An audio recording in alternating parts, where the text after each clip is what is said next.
বর্তমানে সময়ে দাঁড়িয়ে আমরা সত্যি বিরতি নিতে ভয় পাই, কারণ ভাবি বিরতি নিলে তার পরবর্তী কাজ কি করে মিলবে, বা পরবর্তী স্টেপই বা কী হতে পারে, এবং মানুষ কি আদৌ মনে রাখতে পারে।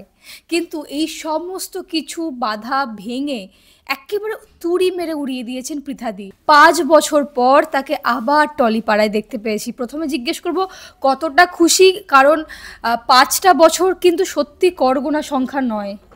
একদমই, একদমই। আমি 2020 জানুয়ারি মাস অবধি গুড্ডু যেখানে গুড়িয়া সেখানে যে সিরিয়ালটি হতো ওটাতে একটা মেন ট্র্যাকে অভিনয় করতাম। কিন্তু জানুয়ারি এন্ডে আমাকে ওখানে এনওসি দিয়ে আমি বেরিয়েছিলাম। আমাকে আমার ছেলে ক্লাস 10 পরীক্ষা ছিল, ফেব্রুয়ারি মাস থেকে শুরু ছিল সিবিএসসি। তো আমার ভীষণ মনে হয়েছিল যে কখনো কখনো জীবনে প্রায়োরিটিগুলো একটু বেছে নিতে হয়। তো আমার কাজ প্যাশন যেটাই হোক, ছেলের ফিউচারের ব্যাপারটা তখন আমার কাছে ওটা বেশি ইম্পর্ট্যান্ট মনে হয়েছিল। তো আমার মনে হয়েছিল ফেব্রুয়ারি থেকে পরীক্ষা, জানুয়ারি অবধি করি, ফেব্রুয়ারি শুরু থেকে আমি ওর সাথে থাকবো, ওকে যদি কোনোভাবে একটু হেল্প করা যায় আর কি। মানে আমাদের ছোটোবেলাগুলো আমার আমার মায়ের পিসি, কাকি, মাসি সবাইকে দেখেছি আর কি। ভীষণভাবে আমাদের পড়াশুনোর সঙ্গে ইনভলভ থাকতো। আর আমাদের এই প্রফেশনটায় তো কোনো টাইমিং কিছু থাকে না, রোজ সকালে বেরোনো এবং কখন ফিরবো কোনো ঠিক থাকে না। ওই জন্য আর কি, হ্যাঁ, জানুয়ারি মাসে আমি ওটা মানে রিজাইন করেছিলাম। এই যে এত বড় এতবার কথাটা বললাম যে এতগুলো দিনের গ্যাপ, 5টা বছরের বিরতি, তারপর ফিরে আসা কখনো মনে হয়নি বাড়িতে বসে যে কিভাবে আবার নতুন করে শুরু করব? কারণ প্রথমেই আমি সেটা বললাম যে এখন যেটা করবো পরবর্তী স্টেপ জানি না কি হতে পারে। হ্যাঁ, এটাও একটা মানে অদ্ভুত ঘটনা ঘটেছে। যেদিন আমার ছেলের লাস্ট পরীক্ষা হলো, ওটা বোধহয় ছিল 18th বা 19th এপ্রিল, ওরকম কিছু। আর 21শে মার্চ, সরি, আর 21শে মার্চ মানে দুদিন বাদ থেকে আমাদের লকডাউন শুরু হয়ে গেল কোভিডে। ন্যাচারালি তখন তো পুরো একদম স্ট্যান্ড স্টিল হয়ে গেছিলো সমস্ত সবারই লাইফ।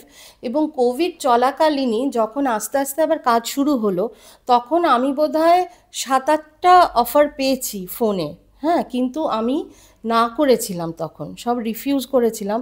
তারও একটা বড় কারণ ছিল যে আমার হাজব্যান্ড জেনারেল ইন্স্যুরেন্সে লোক, তো এসেনশিয়াল সার্ভিসের মধ্যে পড়ে সেটা, ওকে রেগুলার অফিস যেতে হতো। এবার সেই আমার ছেলে একা, এবং আমার মনে হলো আমি আর ওর বাবা যদি দুজনেই বাইরে বেরিয়ে এবং যদি কোনোভাবে কোভিড সংক্রান্ত কোনো কিছু আমাদের হয়, তখন ছেলে একা হয়ে যাবে। এবং সেই ফেজগুলো তো ভীষণ টাফ ফেজ গেছে আমাদের। সামনের ছবিটা খুব খারাপ ছিল, যে ফ্যামিলি ধরে ধরে সবাই শেষ হয়ে গেছে, এরকম অনেক ঘটনা। এবং কোভিড হয়েছে কাজ করতে গিয়ে এই সংখ্যা অনেক, হ্যাঁ, সেই সময় আমাদের ইন্ডাস্ট্রিতে।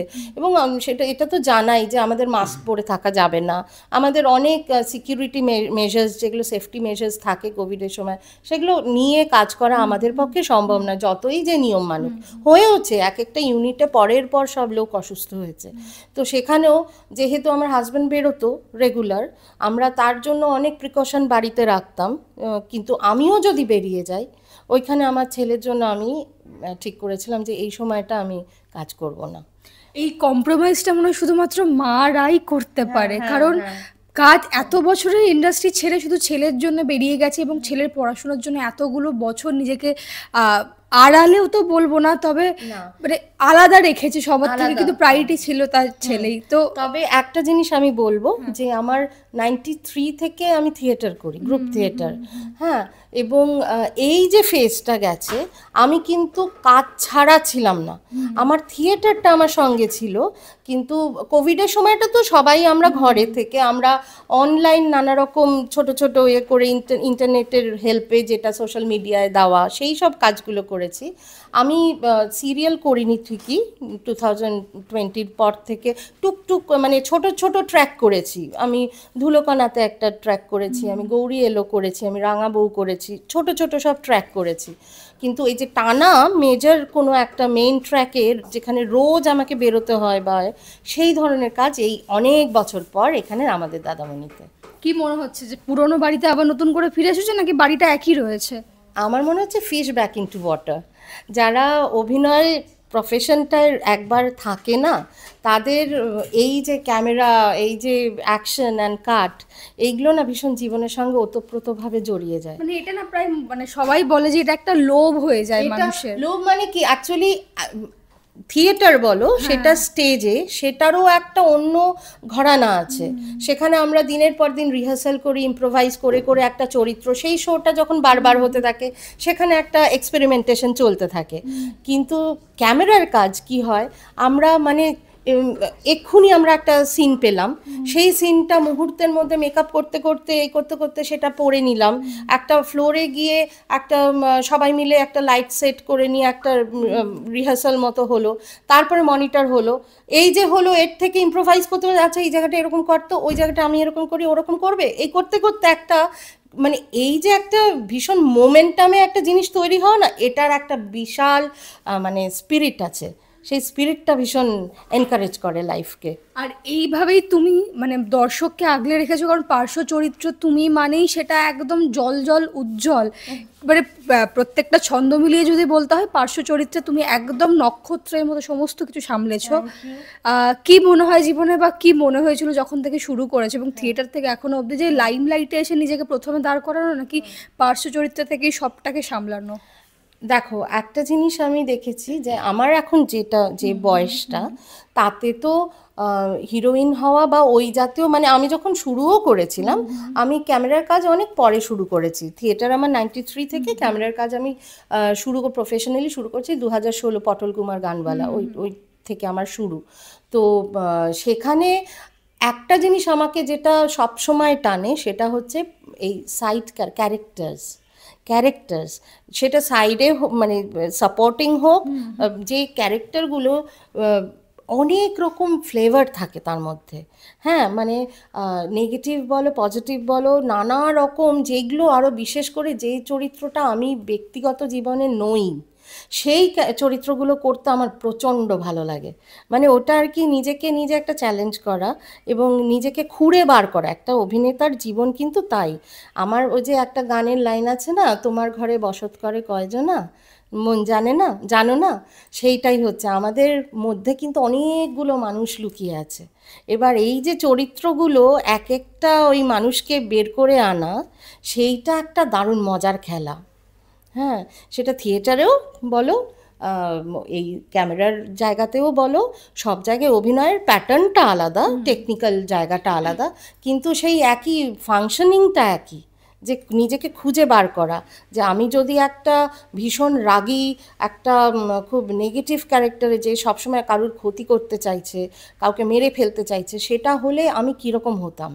আমার মনে হয় আমাদের সকলের মধ্যে না একটা চোর থাকে, একটা সাধক থাকে, একটা একটা ভীষণ স্নেহময়ী মা থাকে, একটা ভীষণ নেগেটিভ নিষ্ঠুর ক্রুয়েল মানুষ থাকে, যেটা কি না যারা এই যে আমরা দেখি না নিজেদের লাইফের সমস্ত এই যে পেপারসে নিউজে খবরে আসে না, একটা খুব শান্ত মানুষ হঠাৎ কাউকে খুন করে বসলো, কখন হয়? তার ভেতরে তার মানে সেই রুথনেসটা ছিল, ওই সিচুয়েশনে সে বেরিয়ে এসছে, আসলে সে শান্ত মানুষ। তো এগুলো সব আমাদের মধ্যে থাকে, এই যে ওটাকে খুঁজে খুঁজে নক করে করে বের করে আনা, এইটা ভীষণ ইন্টারেস্টিং একটা খেলা। এটা যারা একবার স্বাদ পেয়েছে তাদের কাছে এটা ছাড়া থাকা মুশকিল। আর এই যে তোমাকে যখনই দেখতে পায় তখনই বারবার কথা আসে এবং দেখতেও পায় যে মায়ের চরিত্রে বিভিন্ন রকম ভাবে। এইটা থেকে জিজ্ঞেস করবো যে আমাদের ইন্ডাস্ট্রিতে কি একটা মানে ওভারঅল সেট করে দেওয়া হয় যে অমুকের চেহারা অনুযায়ী অমুক এই ক্যারেক্টারটা পাবে, বা ও এরকম তাই ও এর এই ক্যারেক্টারটা পাবে? হ্যাঁ, দেখো আমার ক্ষেত্রে আমি সেরকম স্টিরিওটাইপস হইনি, আমি কিন্তু প্রচুর নেগেটিভ ক্যারেক্টার করেছি, প্রচুর। মানে আমাকে এরকম রাস্তায় সাউথ সিটিতে গেছি, একজন ডেকে বলেছেন যে তোমাকে তো বেশ দেখে হাসি খুশি মনে হচ্ছে, তোমাকে ওরকম চরিত্র কেন করতে দেয় গো, এরকম প্রশ্ন করেছে দর্শক। তো সেটা আমার কাছে মজার, সেটা ভালো লাগে, ওটা আমার কাছে কমপ্লিমেন্ট, একদম কমপ্লিমেন্ট হিসেবে ওটা ভালো লেগেছে, তার মানে রাগ হয়েছে নিশ্চয়ই আমার উপর। হ্যাঁ, কিন্তু চেহারা ওয়াইজ সেরকম আমি স্টিরিওটাইপড হইনি, আমার জীবনে সেটা হয়নি। আর এই আমাদের দাদামণি সিরিয়ালটাই তো আমার একটা দারুণ স্কোপ পেলাম, সেটা হচ্ছে প্রথমে যখন শুরু হলো সিরিয়ালটা, আমার চরিত্রটা ছিল প্রচণ্ড সে ভীত, ভীষণ জড়সড় হয়ে থরথর করে চাপে বরের দাপটে সে মুখ তুলে চায় না, সে কথা বলার তো মানে সাহসই নেই বরের উপরে একটা শব্দ উচ্চারণ করবে। কিন্তু আস্তে আস্তে গল্প যেরকম চলেছে, আমার মেয়ে ডাক্তার হয়ে সে একজন ডাক্তার, সে একজন মানে বেশ ভালো করে সে প্রতিবাদ করতে জানে, এরকম একটা চরিত্র সামনে মেয়েকে পেয়ে আমার চরিত্রটা আস্তে আস্তে প্রচুর চেঞ্জ হয়ে গেছে। সে এখন বরের এগেনস্টে, মানে তার অসভ্যতার এগেনস্টে সে মুখের ওপর মুখ মানে রেখে, চোখের ওপর চোখ রেখে সে প্রোটেস্ট করে। হ্যাঁ, ছেলেকে সে দরকার হলে প্রচণ্ড কড়াভাবে শাসন করে, মারে দরকার হলে। হ্যাঁ, এই যে এই টিউনিংটা চেঞ্জ হয়েছে না, এইটা আমার খুব ভালো লাগছে। কোথায় স্টিরিওটাইপ তো হয়নি যে মা খালি ভালো মা মানে খালি কেঁদে যাচ্ছে, তার কিছুই করার নেই, সে অসহায়, সেটা কিন্তু নয়। আমি এমন কিছু কথা আমার ডায়লগের থ্রু দিয়ে বলেছি এর মধ্যে, যেটা আমাদের বাঙালি কেন, আমাদের ভারতবর্ষের মেয়েদের চিরন্তন কিছু কথা, যে সংসার যে মেয়ে সামলাতে পারে তার কাছে অনেক কঠিন কাজ ভীষণ সহজ হয়ে যায়। এবং তোমার কাছে মনে হয় এই বাধাগুলো অনেক বেশি সোজা, কারণ 5টা বছর যখনই কথা হচ্ছিল, 5টা বছর পর ফিরে একই হাসি, একইভাবে মেনটেন করে সবকিছুকে মানে সামলানো, সত্যি মনে হয় যে প্রত্যেকটা মেয়ের এটাই গল্প। এটা বোধহয় আমার একার ক্রেডিট নয়, একদমই একার ক্রেডিট নয়। আমি যেখানে থিয়েটার করি, রাসবিহারী শৈলশিক বলে একটি দল, কমলেশ্বর মুখার্জি, পদ্মনাভ দাশগুপ্ত সেখানে আছেন, আমরা একসঙ্গে কাজ করি।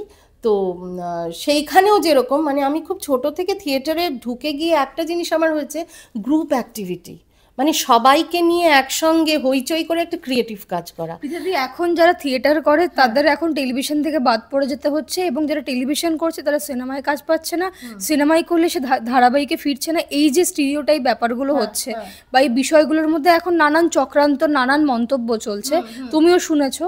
তো সেই ক্ষেত্রে তোমার কি মনে হয় যে একজন অভিনেত্রীকে কি সত্যি এরকম স্টিরিওটাইপে বেঁধে দেওয়া উচিত? না, একদমই বেঁধে দেওয়া উচিত নয়, বেঁধে দেওয়া তো উচিত নয়। তবে আমাদের কিন্তু একটা জিনিস আমি দেখেছি, আমাদের এই প্রজেক্টটাতেই দেখছি অসংখ্য থিয়েটারের মানুষ, অসংখ্য থিয়েটারের মানুষ। বরং আমি একটু উল্টো ছবি দেখেছি, অনেকে নতুন অভিনয় করতে আসার পর, ক্যামেরার অভিনয় করতে আসার পর তাদেরকে বলা হয়েছে একটা কোনো থিয়েটার দলে যাও, সেখানে গিয়ে শেখো, কেননা থিয়েটারে না ভীষণ বেসিক থেকে শেখানো হয়। কিন্তু যে বর্তমানে যে বিতর্কগুলো চলছে, এগুলো কিভাবে দেখো? আমি জানি না, মানে আমি এখনো অবধি পার্সোনালি সেই জিনিসটা ফেস করিনি, ঠিক আছে। আমার যেটা মনে হয় কি, যে আমি যদি খুব চট করে পেতে চাই, আমাকে বাধাটা বেশি পেতে হবে। আমি আজকে 2 দিন পাঠ বলে কালকেই আমার মানে একেবারে অস্কার পাওয়ার মতো একটা জায়গায় চলে যাবো, আমার পেছনে সবাই ঘুরবে, আমার 3টে গাড়ি 5টা বাড়ি, এই যদি আমার এইম হয়, তাহলে আমি কোনোদিন অ্যাচিভ করতে পারবো না কোনো কিছুই। এই যে এতগুলো কাজ করেছো পরপর, কিন্তু গুগলে যদি সার্চ করা হয় পৃথা ব্যানার্জি দিয়ে, নামের লিস্টটা কিন্তু অনেক পরে আসে। সেই ক্ষেত্রে কি কোথাও একটু খারাপ লাগে যে কেন আমি প্রথম সারিতে নেই বরাবরই? না না না, আমি না কোনোদিন এই কম্পিটিশনটায় আমি কোনোদিন ছিলাম না, থাকতেও চাই না। ইনফ্যাক্ট আমি না আছি ফেসবুকে, না আছি ইনস্টাগ্রামে। হ্যাঁ, আমার হোয়াটসঅ্যাপে যারা close ones, near and dear ones, তারা সব আমার হোয়াটসঅ্যাপে আছে, সেইখানেই আমার যাবতীয় যা ইন্টারাকশন সেটা হয়ে যায়। আমার ভীষণ ওই বাইরের, যে আমি ফেসবুকে ছিলাম, একটা সময় ছিলাম, আমি 2018 থেকে ফেসবুক বন্ধ করে দিয়েছি, কেননা আমার না ভীষণ মনে হচ্ছিল যে ওই এক্সট্রা ওই একটা আলু সেদ্ধ রেঁধে আমি কীরকম রেঁধেছি দেখো, আর ওই 25টা অ্যাঙ্গেলে একই জামা কাপড় পরে লোকে ছবি দিচ্ছে, সেটা তো সবাই লাইক দিতে হবে, করতে হবে, না দিলে আবার অনেকের মন খারাপ হয়। হ্যাঁ, আমাকে তো তুই একবার লাইকটা দিলিও না, এই এই হাবি জাবি এই এক্সট্রা এই মাঠে বসে গুলতানি করাটা আমার একদম পোষায় না, আমার সময় নেই ওটা করার।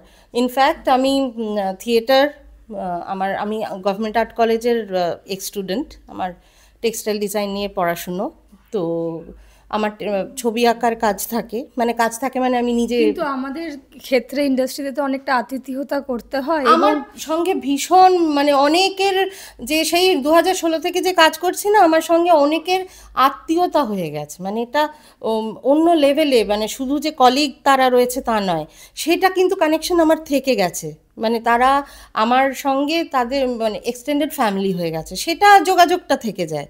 কিন্তু ওই যে সোশ্যাল মিডিয়াতে যে ওই পাবলিসিটি বলো, সেটা আমি, যারা করেন তাদেরকে অপমান করছি না, তাদেরকে খারাপ বলছি না, এটা আমি পারি না, বা আমার করতে আমি একটু ল্যাদ আছি। আমার একটুখানি কুড়েমি আছে। আচ্ছা আমি না প্রথম থেকে একটা জিনিসই ভাবছিলাম, তুমি যখন এত বছর পর ফিরলে তোমার কোথাও গিয়ে এটা মনে হয়েছিল যে সেই জায়গাটা কি একই রকম থাকবে? কারণ এখন তো মানে আপামোর পরিবর্তনটাই দেখা যাচ্ছে চোখের সামনে, তো সেখানে এটা মনে হয় কখনো? আমি খুব মানুষকে দেখি। এবার প্রতি ক্ষেত্রেই আমার যেটা হয় যে যেখানেই যাই কতগুলো মানুষ আমার আশেপাশে যারা থাকে তাদের সঙ্গে আমি খুব ভালো ব্লেন্ড করে যাই, বা তারা আমার সঙ্গে ভালো ব্লেন্ড করে যায়। আমার কখনো মনে হয় না আমি একটা খুব অন্যরকম জায়গায় এসে বসে আছি। হ্যাঁ, এটা আমার বাকি এই যে অনেকগুলো বাচ্চা আছে, আমি সকলের থেকে অনেক বড়, তাদের সঙ্গে আমি বেশ মানে আমার খুব ভালো লাগে, খুব সুন্দর একটা টাইম পাস হয়ে যায়। হ্যাঁ, মানে হইচই, খাওয়া দাওয়া, আড্ডা মারা, ঘন্টার পর ঘন্টা তো আমরা থাকি স্টুডিওতে, কিভাবে সময় কেটে যায় সেটা বুঝতেও পারি না। তাহলে যে সবাই বলে যে ফেক ব্যাপারটা অতিরিক্ত, তাহলে সেটা তোমার ক্ষেত্রে সংখ্যা অনেকটা লঘু। আমার ক্ষেত্রে আমি তো দেখি যে কি বলবো, এটা বোধহয় মানুষ নিজের ভেতর থেকে একটা ম্যাচুরিটি এসে গেলে না, সেই ফেকনেসটা আমার সামনে খুব কম এসছে। যারা আমি জানি না বাইরে তারা কে কীরকম আমি জানি না, কিন্তু আমার সঙ্গে যতক্ষণ যে মানুষগুলো থাকে বা আমার ক্লোজ অনেক বন্ধু বান্ধব, অনেক বাচ্চা, বয়স কম বয়স বেশি নানা রকম আমার সাথে আশেপাশে জুড়ে আছে, তারা সবাই, কাউকে আমার খারাপ মনে হয় না। আর ছেলে কি বলে মায়ের এই যে এক একটা চরিত্র কখনো নেগেটিভ কখনো পজিটিভ কখনো রেগে কোনো একটা ক্ষতি তো করেই দিচ্ছে, যেন সাউথ সিটিতে লোকজন বলছে যে কেন করো। আমি পটলকে মেরেছি, আমি ভূতুকে অত্যাচার করেছি, আমি মানে অনেকগুলো এরকম প্রোটাগনিস্ট, গোয়েন্দাগিন্নি হয়েছিল, তাতে আমি মানে নেগেটিভ সব থেকে, যে তার মা হয়ে মানে I was a party to the crime সেই রকম। তারপরে ওই যে জয়কালী কলকাতা বালি, সেখানে তো আমি ভয়ানক শয়তান শাশুড়ি ছিলাম। হ্যাঁ, বউকে মেরে ধরে, মানে এরকম প্রচুর হিরোইন আছে যাদের সিনে আমি তাদেরকে মেরেছি, ধরেছি। না, আজকে আমার দুষ্টু ছেলেকে করেছি। হ্যাঁ, সেই ছেলেটাই দুষ্টু। চর মারার পর সিন যখনই কেটেছে, ক্যামেরা যখনই অফ, তখন সবার পুরো মুখ খুলে হাসি, সবাই ভাবছে যে হচ্ছেটা কি এখানে। আমাদের এটা এখানে মানে আমাদের এই টিম এত সুন্দর টিম, এরা সব এক একজন ভীষণ ভালো অভিনেতা অভিনেত্রী, এবং এইরকম সিনগুলো যেটা আমাদের ডিরেক্টর গোপাল যেটা আমাদের সুযোগটাও দেয়, ইম্প্রোভাইজ করো, মানে এই তোমাদের সিন আছে, এই তোমাদের স্ক্রিপ্ট, এই আমাদের ফ্রেম, এবার তোমরা করো। হ্যাঁ, এই যে সুযোগটাও দেয়, এটা আমাদের জন্য ভীষণ অ্যাডভান্টেজ, যে আমরা যে যার মতো একটা করে নিয়ে একটা সিন যখন উঠে যায় না একটা ভালো জায়গায়, তখন সেটার স্যাটিসফ্যাকশন আলাদা। আচ্ছা, ব্যক্তিগত পৃথাদি কি এরকমই সব সময় হাসতে ভালোবাসে? হ্যাঁ, আড্ডা দিতে ভালো? একদম একদম।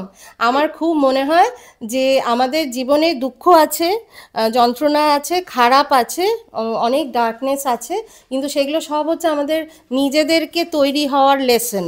একটা কেউ একটা ভীষণ সুপার পাওয়ার আছে যার জন্য এখনো পৃথিবীটা টিকে আছে। হ্যাঁ, সে সমস্ত ওই যে সিলেবাসের মতো এক একটা চ্যাপ্টার ডার্ক হবে, একটা চ্যাপ্টার লাইট হবে, প্রত্যেকটার থেকে তোমার কিছু শেখার আছে। কারুর জীবন সারা জীবন সুখের হয় না, কারুর সারা জীবন দুঃখের হয় না। হ্যাঁ, ওইটা থেকে শিখে নাও, ডার্কনেসটা, ওই ডার্ক ফেসটা থেকে শিখে নাও কি শিখলে। এবং আমার তো মনে হয় যারা আমার সব থেকে বেশি ক্ষতি করেছে বা খারাপ চেয়েছে, তারা আমার সব থেকে বড় টিচার্স। তাদের থেকে আমি শিখেছি কীরকম আমি হব না, বা কি জায়গায় কীরকম ওই ধরনের মানুষ দেখলে আমি দূরে থাকবো। বাহ, হ্যাঁ, এটা সবার কথা বললে। হ্যাঁ, এটা সবার কথা, এটা সবার কথা। কাজেই যদি তোমার ভেতরে তুমি একটা লাইট, আমাদের সকলের ভেতরে না একটা পজিটিভ ব্যাটারি একটা নেগেটিভ ব্যাটারি আছে, তুমি কোনটাকে জল হাওয়া দিচ্ছ সেইটা তোমার ওপর ডিপেন্ড করবে। তুমি ওই কি পেলাম না, ওই হাফ গ্লাস জল আছে আর হাফ গ্লাস নেই, তুমি কোনটা বলবে, যে হাফ গ্লাস জল নেই না হাফ গ্লাসে ওই গ্লাসটায় হাফ গ্লাস জল আছে? আমার মনে হয় অলওয়েজ আমার চোখটা থাকবে হাফ গ্লাস জল আছে, ওই নেইটা, হলো নাটা, পারলাম নাটা, এটা যদি তুমি ফোকাস রাখো তোমার লাইফ সেইখানে দাঁড়িয়ে গেল। হ্যাঁ, তো এইটা আমি একদম নিজের ভেতরে। আর ভীষণ কিছু মানুষ আছে নিজেকে খুব ভিকটিম ভাবতে ভালোবাসে, বিপদে পড়লেই আমি ভিকটিম হয়ে গেলাম, আমার হলো না, কেন হলো না, না ওর জন্য হলো না, তার জন্য পারলাম না। আমার ভীষণ রাগ ধরে সেই মানুষগুলোর উপর, যে তুমি করে দেখাও যে তুমি কি করতে পারো। তোমার যদি নিজের যদি মানুষ তো ভুল করবে, মানুষ অন্যায় করবে, কেননা সে সবটা তার মানে রোবট নয় মানুষ। হ্যাঁ, ভুল করেছো সেটার দায় নিতে শেখো। যেটা তুমি যদি কোনো ভালো কাজ করে আহা তুই কি কাজ করেছিস, তুমি যেরকম ক্রেডিটটাও নিচ্ছ, আর তুমি যখন ভুল করছো তোমাকে যদি কেউ বলে তুমি এটা করেছো, সেই দায়টা অ্যাকসেপ্ট করতে শেখো। ওয়ান্স ইউ লার্ন দিস যে আমার ভুল হয়েছে, হ্যাঁ আই অ্যাকসেপ্ট আমার ভুল হয়েছে, সবার কথা বললে আজকে আমি যে সবার কথা কথা বলছি, বললে সবার এইটা যদি তুমি একবার করো কেউ তোমাকে ডাউন করতে পারবে না। আই অ্যাকসেপ্ট আমার অনেক ভুল হয়েছে, আমি অনেক অন্যায় করেছি, সেটা থেকে আমি শিখে নিয়েছি, আমি আর ওরকম করব না, বা আমার চোখের সামনে কেউ ওরকম করছে দেখলে আমি তাকে বলবো যে করিস না। বাহ, এইভাবে ভালো থেকো, খুশি থেকো। এবং আরেকটা জিনিস যেটা জিজ্ঞেস করলাম যে পটল কুমার থেকে শুরু করে ভূত থেকে শুরু করে যাদের সঙ্গে কাজ করেছো, আবার কি তাদের সঙ্গে কাজ করার ইচ্ছে আছে? আমার ভীষণ ইচ্ছে আছে। আমরা সব সময় জানো আমাদের কতগুলো হোয়াটসঅ্যাপ গ্রুপ তৈরি হয়ে যায় এক একটা ইউনিটে, এবং সবগুলো সেগুলো খাওয়া সংক্রান্ত, খাই গ্রুপের নাম, আবার খাবো গ্রুপের নাম। এখানেও মানে আমরা সকাল থেকে রাত অবধি নানা রকম খাওয়ার, আমাদের একটা খাওয়ার ঝাঁপি আছে। হ্যাঁ আমরা এখানে আমি দেখেছি বন্ডিং উইথ ফুড, না সেটা একটা স্পেশাল বন্ডিং, বুঝেছো? বন্ডিংটা মনে হয় কোনোদিনও ভাঙে না। সেটা একদম 7 থেকে 70 ওই এক বন্ডিং এর ও আলাদা ফেজ হয়ে যায়, মানে ওরকম দারুণ আনন্দ করে আমরা সবাই মিলে কাজ করি, সেটাই করতে চাই। একদম এইভাবে থাকো, ভালো থেকো, এবং এই হাসিটাই মনে হয় আমাদের বারবার পৃথিবীর কাছে আবার নিয়ে আসবে। চোখ থাকবে শুধুমাত্র সিটি সিনেমাতে। টলিউডের latest update, gossip and entertainment পেতে সাবস্ক্রাইব করুন শুধুমাত্র সিটি সিনেমা, আর ফলো করুন সিটি সিনেমার Instagram, Facebook, Twitter and ShareChat page.